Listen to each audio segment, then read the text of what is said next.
गांव में थे परिवार मेरे और दूर मैं उनसे रह न सका। जब हौसले थक के नींद चले ट्रेन का भार मैं सह न सका।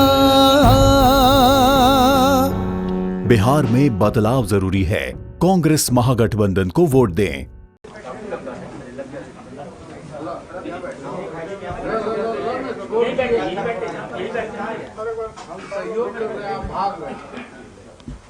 शुरू करें साथियों। अच्छा,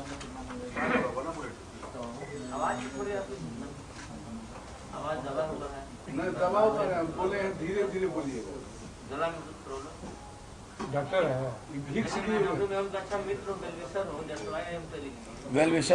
वेल विशर कितना मिल रहे हैं मित्र से पता है। सही बोले। अच्छा हुआ तो कि हम ही को कोई डिस्टर्ब कर दूसरे आज आपको भी कहे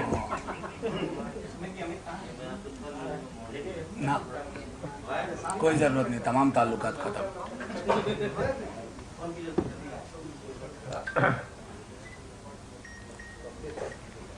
वोटिंग तो समाप्त हो गई। नहीं, कतार लगी हुई है लंबी लंबी,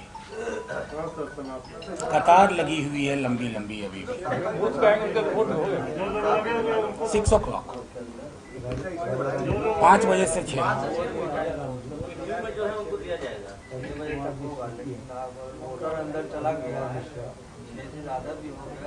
कर दें, शुरू करें सब साथियों बहुत बहुत धन्यवाद आपका। एक बार पुनः आपसे मुखातिब हैं हम।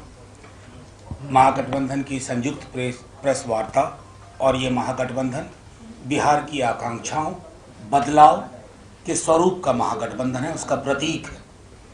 और वो प्रतीक इंद्रधनुषी प्रतीक है बिहार के नई संभावनाओं का। सर्वप्रथम तो द्वितीय चरण के मतदाताओं का, हालांकि अभी भी कई जगह पे कतार में लोग लगे हुए हैं, उनका बहुत बहुत धन्यवाद। प्रथम चरण से जो हवा चली थी, उस हवा ने बहुत अद्भुत शक्ल अख्तियार कर ली है। हमने कहा था आपसे प्रथम चरण के बाद कि 50 से 55 कहीं गया नहीं, और आज आपसे कह रहा हूं 65 से नीचे कुछ हुआ नहीं। तो कमोबेश आप देखेंगे कि बहुमत का आंकड़ा इस बिहार के बदलाव के महागठबंधन ने छू लिया है। अब अगला चरण इस बहुमत के व्यापक उभार का चरण है। और जाहिर तौर पर आज आप अगर देखें तो जो एक कही हुई बात होती है या बॉडी लैंग्वेज होती है हमारे प्रतिस्पर्धियों की, वो बहुत ही डल है। शायद जो इबारत लिखी जा चुकी है मतदाताओं द्वारा, उसकी स्वीकारोक्ति वो धीरे धीरे कर रहे हैं। फिर से एक बार मैं द्वितीय चरण के बिहार के अपने तमाम मतदाताओं का इसलिए भी धन्यवाद देता हूं अपने महागठबंधन के सभी दलों की ओर से कि तमाम कोशिशों के बावजूद लोगों ने नौकरी नहीं भूली, लोगों ने रोजगार नहीं भूले, लोगों ने बदहाल अस्पताल नहीं भूले, लोगों ने पलायन के दौरान, कोरोना लॉकडाउन के दौरान एक एक बिहारी की जो पीड़ा थी और उस पीड़ा के बीच जो पीएम और सीएम साहब की संवेदन शून्यता थी, उसको बिहार नहीं भूला। बिहार मुजफ्फरपुर बच्ची बालिका गृह के कांड को नहीं भूला, बिहार महंगाई को नहीं भूला, बिहार अपने चरित्र पर अपमानजनक टिप्पणी को भी नहीं भूला जो नीति आयोग के माननीय सीईओ ने कहा था कि बिहार और बिहारियों के कारण देश पिछड़ा हुआ है। मैं 2-3 छोटी छोटी बातें कह करके अपने गठबंधन के महागठबंधन के बाकी सहयोगियों को कहूंगा कि अपनी बात आपके मध्य रखें। पहली बात, आज प्रधानमंत्री जी पुनः शायद इस चुनाव के लिए आखिरी बार आए थे। बीते दिनों जब वो आए थे, इससे पिछली बार तो माननीय नेता प्रतिपक्ष ने 11 सवाल उनसे पूछे थे। जो सवाल नेता प्रतिपक्ष के व्यक्तिगत सवाल नहीं थे, वो बिहार के लिए समष्टिगत सवाल थे। चाहे नौकरी का मसला हो, कुपोषण का मामला हो, बेरोजगारी का मामला हो, अस्पताल, दवाई, सिंचाई, बाकी व्यवस्थाओं का हो। 11 सवाल में से प्रधानमंत्री जी ने एक भी सवाल का जवाब नहीं दिया। आज माननीय नेता प्रतिपक्ष ने पूर्ण सम्मान के साथ माननीय प्रधानमंत्री जी के नाम एक पत्र लिखा, जो उनको ईमेल से भी भेजा और सार्वजनिक भी किया। कुछ बात नहीं थी उसमें। बिहार को विशेष राज्य के दर्जे के बारे में प्रधानमंत्री जी आप क्या सोचते हैं? क्यों बिहार को विशेष राज्य का दर्जा नहीं दिया जाए? अगर आपके सीईओ नीति आयोग मानता है कि बिहार पिछड़ा है, तो इसके पिछड़ेपन को दूर करने के लिए प्रधानमंत्री जी अपने भाषण के अलावा और क्या दिया है। और वो भी भाषण जिसमें सांकेतिकता ज्यादा होती है, यथार्थ बिल्कुल नहीं होता। अगर आप कहते हैं कि इतने सारे गरीब मजदूर ये क्यों जा रहे हैं अपना राज्य छोड़ करके, अपना घर परिवार, अपने बच्चों को छोड़ करके, इनका भी घर है, इनका भी परिवार है, आपने इनके लिए एक शब्द नहीं कहे। प्रधानमंत्री जी, इस चुनाव में जब हमारा महागठबंधन जीतेगा, बिहार को एक नया मुख्यमंत्री मिलेगा, बिहार को एक नई सरकार मिलेगी, बावजूद उसके आप प्रधानमंत्री रहेंगे। आपकी जिम्मेवारी है बिहार के प्रति, जिसका आप उद्बोधन बहुत बार कर चुके थे, 14 में, फिर 15 में। वो उद्बोधन, वो संबोधन न जाने कहां गुम हो गए। और एक और टिप्पणी में करके बात रखूंगा कि प्रधानमंत्री जी ने आज, क्योंकि नौकरी पे प्रधानमंत्री जी बोल नहीं रहे हैं, बिहार को नौकरी की जरूरत है।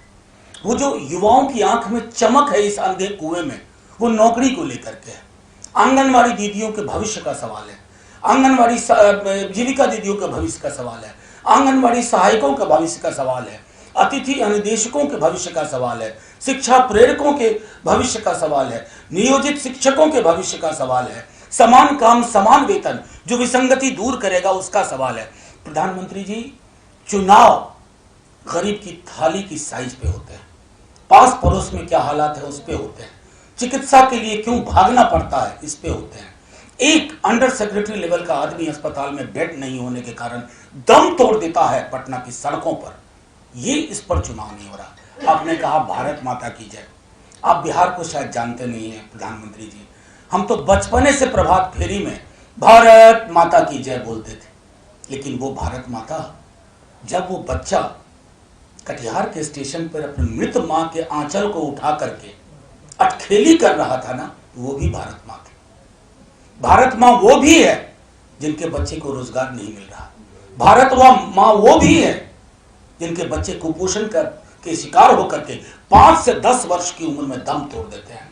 प्रधानमंत्री जी, भारत मां की जय एक सिर्फ चुनावी स्लोगन नहीं हो सकता। भारत मां के लिए कितना जज्बा है बिहारियों में और तमाम महागठबंधन के लोगों में। अगर कोई तकनीकी विशेषज्ञ हो तो उसे एक मशीन बनवा लीजिए और उस मशीन में सबको बारी बारी से डालिए और फिर निकालिए, देखिए किसके अंदर कितना जज्बा है। आप झेप जाएंगे माननीय प्रधानमंत्री जी, माफी के साथ कहता हूं। अंततः एक बात कह करके खत्म करूंगा, मैं धन्यवाद देता हूं बिहार के परिपक्व मतदाताओं का, माओ बहनों, बुजुर्गों, युवाओं का, जिन्होंने लाख उकसावे और बहकावे के बावजूद ये कहा कि ये मुद्दे मेरे दिल के हैं। चाहे नौकरी का सवाल हो, अस्पताल का सवाल हो, बेहतर शिक्षा का सवाल हो, सत्र नियमितीकरण का सवाल हो और तमाम चीजें जो बिहार ने इन दिनों उठाई है। तो अब तो प्रधानमंत्री जी आप आएंगे नहीं, नई सरकार बने, आशीर्वाद जरूर दीजिएगा। और अब तक जो बिहार के प्रति एक नकारात्मक रवैया रहा है, बिहार और बिहारियों को आप चुनाव के वक्त में ही याद करते हैं। बिहार एक राज्य है, जिंदा लोग बसते हैं, 5 साल इनकी अहमियत है, 24 घंटे 7 दिन। क्योंकि अगर एक दिन बिहार और बिहारियों ने देश में हड़ताल कर दिया ना, देश ठप हो जाएगा, देश की सांसें रुक जाएंगी, सब कुछ ठप हो जाएगा। बिहारियों की अस्मिता पर कभी चोट मत कीजिए, उनको अंट शंट अशोभनीय चीज अगर आप कहते हैं वो मत करिए। एक आखिरी टिप्पणी में करूं, आज माननीय मुख्यमंत्री जी की सभा में एक जगह प्याज फेंका गया, पत्थर फेंका गया, आक्रोश दुख अपनी जगह, लेकिन लोकतंत्र में इस प्रकार की अभिव्यक्ति के लिए कोई जगह नहीं है। हम उनके प्रतिपक्ष में हैं, लेकिन मैं ये कहूं ये अलोकतांत्रिक रवैया है। मैं जानता हूं आक्रोश लोगों के बीच में बहुत है, लोगों ने बहुत दुख झेले हैं, लेकिन उसके लिए जगह है ईवीएम की मशीन, उसके लिए जगह है अब तीसरे चरण में जो 7 तारीख को है वहां अपना विरोध प्रकट कीजिए लोकतांत्रिक तरीके से। शुक्रिया। मैं आप पवन जी से आग्रह करूंगा कि वो अपनी बात रखें। धन्यवाद मनोज जी।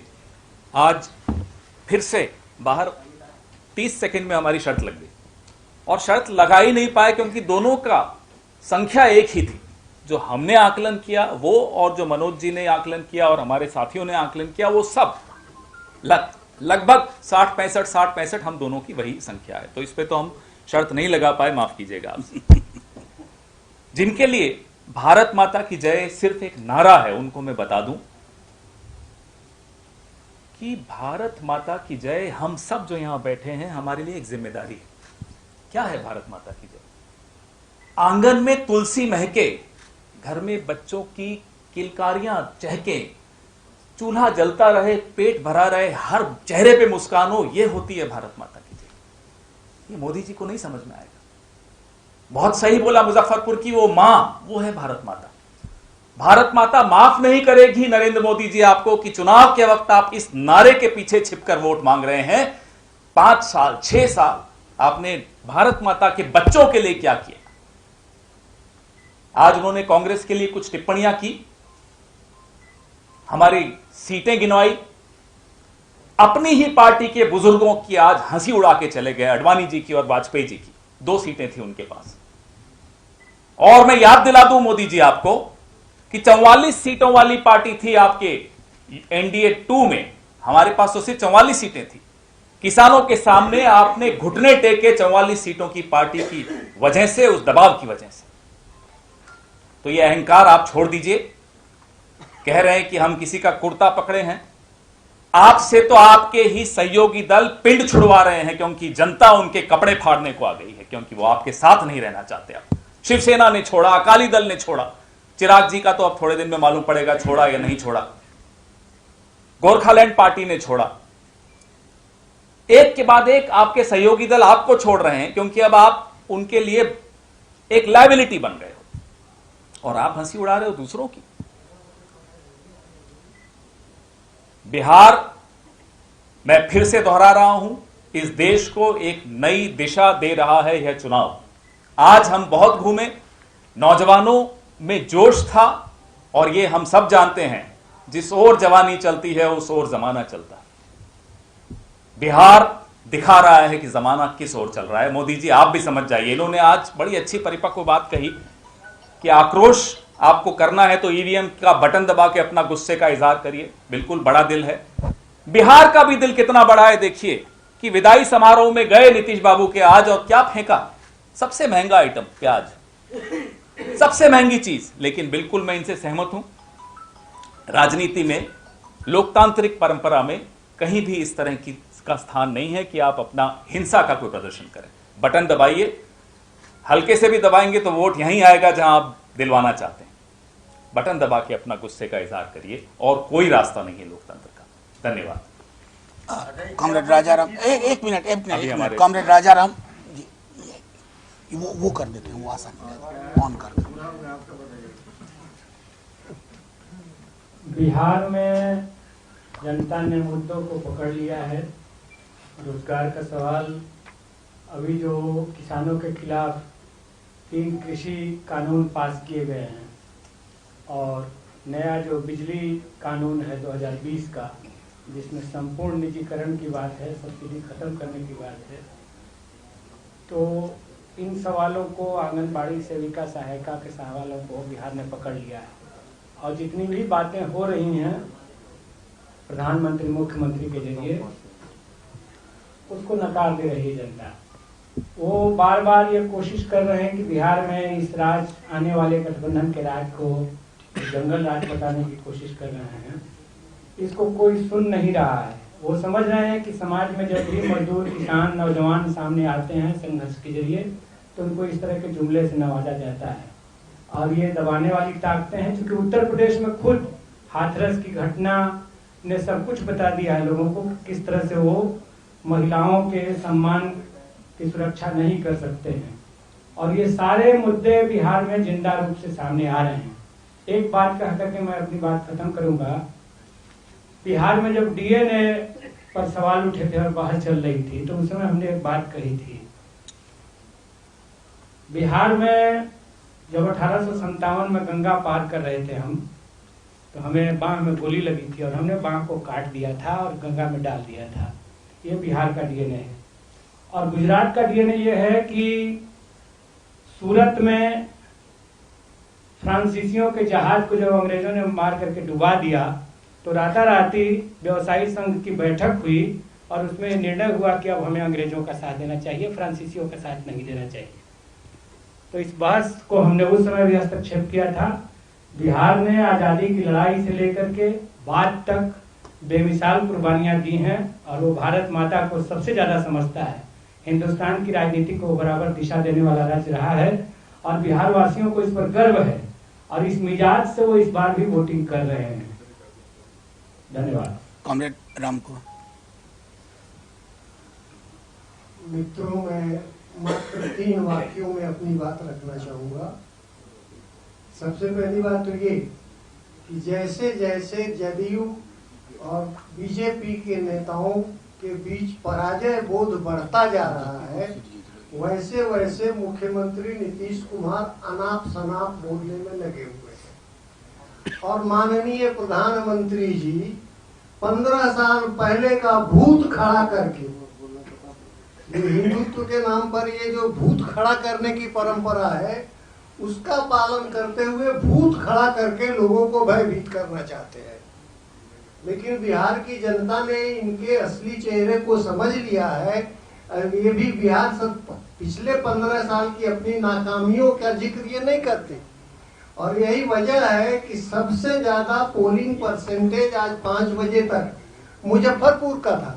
और मुजफ्फरपुर सिंबलाइज करता है इस राज्य के वहशीपन को। कोई राज्य कितना वहशी हो सकता है, इसका परिलक्षण होता है मुजफ्फरपुर बालिका गृहकांड के मामलों से। और इसलिए इन सब चीजों पर पर्दा डालने के लिए ये भूत खड़ा कर रहा है। और आखिरी बात, हरलाखी में आज जो मुख्यमंत्री के ऊपर जैसी चर्चा हुई कि वो प्याज फेंके गए, महंगा या सस्ता जो भी हो, तो ऐसी घटनाएं वो शरारती तत्वों की ओर से किए गए होंगे, ये हमारा मानना है। कोई भी संजीदा राजनीतिक दल या गठबंधन ऐसी कार्रवाई नहीं कर सकता है। ऐसी घटनाएं प्रायः प्रायोजित भी हुआ करती हैं। इन सब बातों का संज्ञान लेते हुए मैं अपनी पार्टी भारतीय कम्युनिस्ट पार्टी की तरफ से और महागठबंधन की तरफ से ये कहना चाहता हूं कि ये लोकतांत्रिक प्रक्रिया में उचित व्यवहार नहीं है। इसका सबों को तिरस्कार करना चाहिए, त्याग करना चाहिए, और सही तरीके से जो लोकतांत्रिक तरीका है उसमें मतदान के जरिए अपना फैसला देना चाहिए। धन्यवाद। कॉमरेड अरुण। दरअसल हमारे साथी मनोज जी ने और दूसरे साथियों ने बहुत विस्तार से बातों को रख दिया है। और सबसे बड़ी बात जो है कि जिस तरीके से बिहार की जनता ने बहुत सोच समझ कर और जो मुद्दे उठाए गए उन मुद्दों पर उन्होंने जिस तरह से मतदान किया है, और वो परिणाम अब हम लोगों के सामने, आंख के सामने दिखाई पड़ रहा है कि बिहार किस दिशा में जा रहा है। और बिहार का एक बड़ा जो कंट्रीब्यूशन होने जा रहा है पूरे राष्ट्रीय परिदृश्य में, वो है कि पूरे चुनाव का नैरेटिव बदल गया, आख्यान बदल गया। ये बहुत बड़ा कंट्रीब्यूशन है बिहार का। अभी हो गया, चुनाव के परिणाम के बाद सरकार बदलेगी, सरकार नहीं बनेगी, वो तो होगा ही। साथ ही साथ आने वाले चुनाव में अब ये जो बेरोजगारी का भूत है, ये जो लोगों, ये जो कृषि क्षेत्र का सवाल है, कृषि संकट का सवाल है, या फिर शिक्षा स्वास्थ्य का सवाल है, अब ये भूत नीतीश कुमार जैसे राजनीति करने वाले लोगों और प्रधानमंत्री को बंगाल और दूसरी जगह बहुत तेजी से खदेड़ेगा, उनके पीछे पड़ेगा। और अब इसी सवाल पर उनको जवाब देना होगा। जैसे बिहार के लोगों ने उनसे जवाब मांगा, मजबूरी में 19 लाख रोजगार सृजित करेंगे, ये बात उनको कहना पड़ रहा है, नहीं तो वो ऐसी बात तो कहते ही नहीं थे। और सबसे बड़ी बात है कि इस चुनाव के दौरान मुंगेर में इस सत्ता, जाते हुए सत्ता का बहुत ही बर्बर चेहरा देखा। किस तरह से जो लोग मूर्ति भसाने के लिए जा रहे थे, बैठे हुए थे, महिलाएं बैठी हुई थी, और उसके साथ जो बर्बर जुल्म हुआ। और वो कौन लोग हैं जो सत्ता के बहुत करीब हैं, वैसे लोगों ने ये काम किया। हम समझते हैं कि जाते हुए भी इन्होंने जो कुकर्म किया है, बिहार आने वाले अभी जो आज का चुनाव हुआ है उसमें वो बदला बिहार की जनता ने लिया है, और फिर साथ को भी और भी ज्यादा मजबूती से वो इस एक सूचना है मैं देना चाहता हूं। और हम समझते हैं कि ये बिहार के लिए एक नई सुबह होगी, हम उस तरफ आगे बढ़ेंगे। धन्यवाद। कल कांग्रेस के वरिष्ठ नेता पूर्व अध्यक्ष श्री राहुल गांधी जी बिहार में होंगे। उनकी पहली सभा बिहारीगंज में है और दूसरी सभा अररिया में। 2 जनसभा को श्री राहुल गांधी कल संबोधित करेंगे। जी बस अब एक एक करके ले लें। अभी जदयू की तरफ से और बीजेपी की तरफ से संजय जायसवाल का बयान आया है कि महागठबंधन के लोग इस स्तर पर उतर गए हैं कि असामाजिक तत्वों के द्वारा फेंकवाई जा रही है समाजों को, हालांकि मैं अगर नहीं, अब संजय जायसवाल जी को मैं गंभीर व्यक्ति समझता था, लेकिन अगर इस प्रकार के फूहड़ बयान देंगे, सरकार अभी भी आप ही की, करवा लीजिए ना जांच, चढ़ा दीजिए सूली पर। लेकिन हारे हुए हताश व्यक्ति की इस तरह की जुबान कहीं भी, हमने तो आपको प्रेस कॉन्फ्रेंस में ऑलमोस्ट एक बहुत बड़ा सेक्शन इस बात पर दिया था, कहीं भी किसी के प्रति स्याही फेंकना, जूते फेंकना, प्याज फेंकना, पत्थर फेंकना, ये अलोकतांत्रिक है। इसके पक्ष में कोई दल खड़ा नहीं हो सकता। अगर संजय जायसवाल जी को इतनी छोटी सी बात समझ में नहीं आती है तो मैं क्या करूं? दो जगह से कई जगह ये शिकायत आई है कि छपरा से और दूसरा बांका से ये बटन आरजेडी में दबाया जा रहा है और पांच बीजेपी के। जी हमें एक और जगह से मिली थी, नहीं वो दूसरी बात कह रहे हैं, वो हमने कंप्लेन किया है माननीय चुनाव आयोग को। अब उनके उत्तर की अपेक्षा है कि वो क्या करते हैं, उस पर क्या निर्णय होते हैं, कल तक वो बता देंगे हमें। लेकिन इस तरह से होगा तो तब तो सब जो युवा जोश था वो खत्म हो जाएगा। कुछ नहीं खत्म होगा, इंतजार करिए। ये मॉडस ऑपरेंडाई अलग तरह के होते हैं। हम पता है हम किनसे लड़ रहे हैं, हम सिर्फ एक पॉलिटिकल पार्टी से नहीं लड़ रहे हैं, एक रेजीम, एक मशीन से लड़ रहे हैं जिसके अंदर स्पंदन नहीं है। वो सिर्फ ये किन प्रकार इन चीजों को करने में यकीन करता है। ये 3.5 साल पहले जो नीतीश बाबू ने काम किया था आप लोगों के साथ, कहीं उसी का असर तो नहीं कि पटना जिले में कम पोल हुआ? देखिए मैं इसमें नहीं जाना चाहूंगा क्योंकि पोल कम क्यों हुआ ज्यादा हुआ ये विश्लेषकों पे मैं छोड़ता हूँ। नहीं, उसमें मेरा मानना है कि देखिए कोरोना को लेकर के भी कई फियर हैं कई तरह के, और शहरों में जो आमतौर पे हम सुनते हैं वो शायद ज़्यादा है, लेकिन अभी हमें 2 घंटे का और इंतजार करना चाहिए फाइनल डेटा एग्रीगेशन का, तब बात होगी।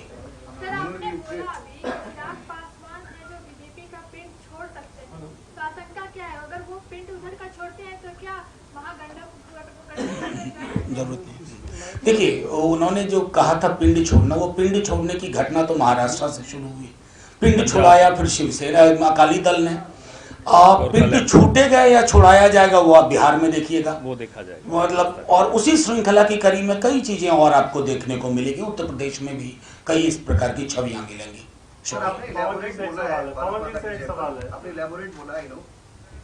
बट वो कह रहे हैं कि आप लोगों को परेशानी है अगर कोई भारत माता की जय बोलते I tell you very frankly, our honorable Prime Minister hallucinates at times, with or without influence. He hallucinates.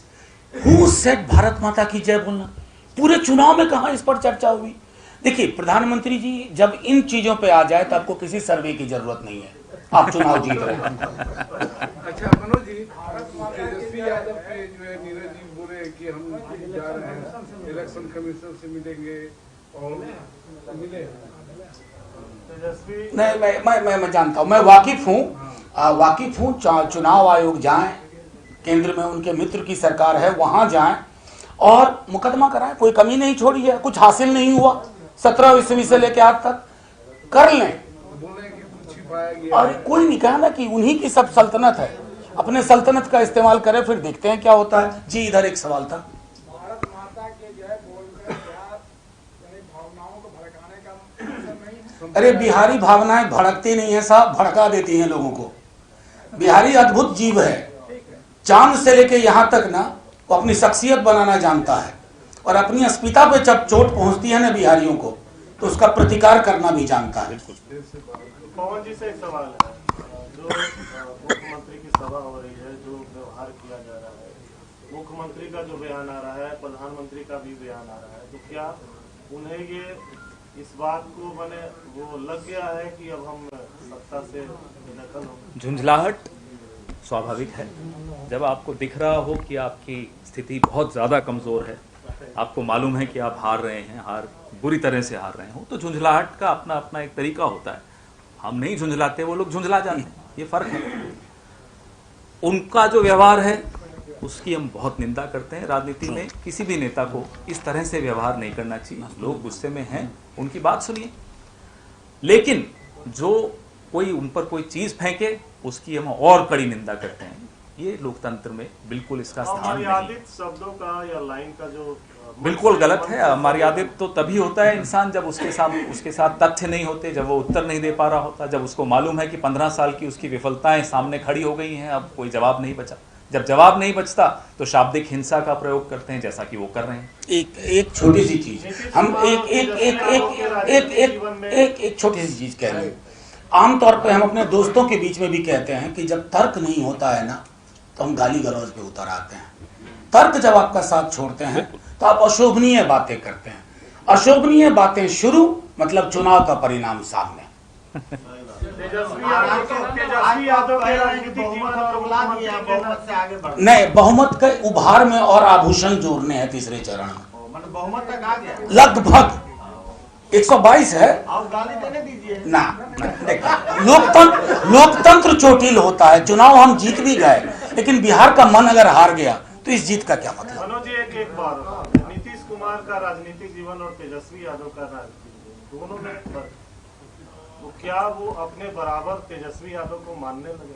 देखिए, मैं अगर प्रधानमंत्री जी की भाषा भाव देखूं, माननीय मुख्यमंत्री जी की भाषा और भाव देखूं, तो वो सब किससे लड़ रहे हैं?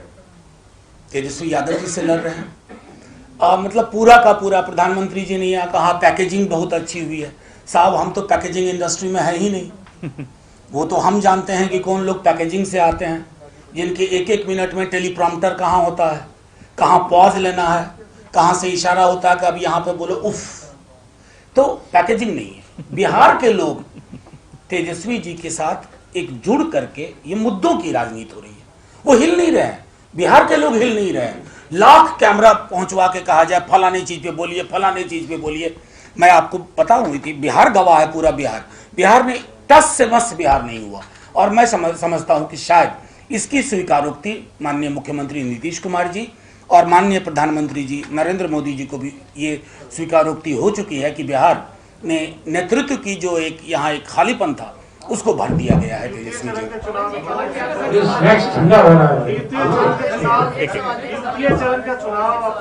इसके बाद महागठबंधन की कितने सीटें आ रही? देखिए, मैं ज्योतिष नहीं हूं, मैंने बार बार आप लोगों से कहा, बरबोला नहीं हूं, लेकिन मैं इतना बता दे रहा हूं कि एनडीए डबल डिजिट क्रॉस नहीं करेगी। हाँ बोलो। कांग्रेस से एक सवाल है सर, बिहार के डीएनए पे प्राइम मिनिस्टर का जो आरोप है वाकई बहुत गलत है, लेकिन एक तुलना की इन्होंने गुजरात के व्यापारियों से गुजरात के डीएनए को चलन किया, तो मुझे लगता है महात्मा गांधी और सरदार पटेल का डीएनए कुछ डाउट लग रहा है। नहीं, एक मैं कॉमरेड राजा रानी, बाबू कुंवर सिंह ने जो उसकी तुलना आप व्यापारियों से कर रहे हैं, वहाँ के व्यापारियों से कर रहे हैं। हमने गुजरातियों का नहीं कहा, इतिहास की एक सही घटना, इतिहास की बेमेल घटना बता रहे हैं आप। कुंवर सिंह की तुलना वहाँ के स्वतंत्रता सेनानियों से करते, व्यापारियों से कर रहे हैं। यहाँ भी पटना में भी दो ब्रिटिशर्स का यहाँ पोटी हुआ करती थी। वो एक सही घटना है, आप पता कर लीजिए। फ्रेंच जहाज मार के अंग्रेजों ने डुबा दिया तो व्यवसायी संघ ने निर्णय लिया कि हमें अब अंग्रेजों के साथ नहीं। देखिए, मैं मानता हूँ, नहीं राजपाल जी, मेरी बात 1 मिनट सुन लीजिए। इन्होंने एक संदर्भ में, आप ये बात सही कह रहे हैं कि दोनों का चरित्र अलग था, आप बिल्कुल सही कह रहे हैं, लेकिन ये बात है, इन्होंने कहा कि इतिहास के पन्नों में वो भी दर्ज है और ये भी दर्ज है, इसको वहीं तक रहने दीजिए। गुजरात तो बापू की जन्मभूमि और बिहार उनकी कर्म भूमि रही है। बापू तो पुल है गुजरात और बिहार के बीच में। शुक्रिया, आप लोगों के लिए अल्पाहार का इंतजाम है, हमारे लिए भी है। हाँ।